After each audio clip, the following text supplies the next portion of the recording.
Riyad As-Salihin, The Gardens of the Righteous, by Imam Nawawi, produced by Respect Graduate School. Chapter 64, Quranic verses, The Just Ruler. Allah enjoins justice and right judgment in all matters, and devotion to doing good. An-Nahl 16.90.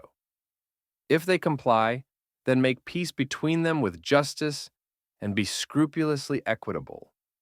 Surely Allah loves the scrupulously equitable. Al-Hujurat 49.9. Hadith number 342, narrated in Sahih Muslim, Imara 18. Abdullah ibn Amr ibn al-As, may Allah be pleased with him, reported, "The Messenger of Allah, peace and blessings be upon him, said, those who are just will be on minbars, pulpits, of light with Allah. They are those who are just in respect of their judgments, their families, and what they are put in charge of." Hadith number 343, narrated in Sahih Muslim, Imara 65.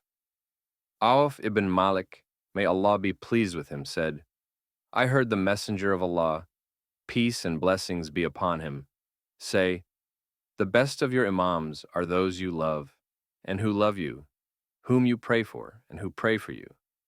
The worst of your Imams are those you hate, and who hate you, and whom you curse, and who curse you. He said, we said, O Messenger of Allah, should we depose them? He said, no, not as long as they establish the prayer among you. No, not as long as they establish the prayer among you.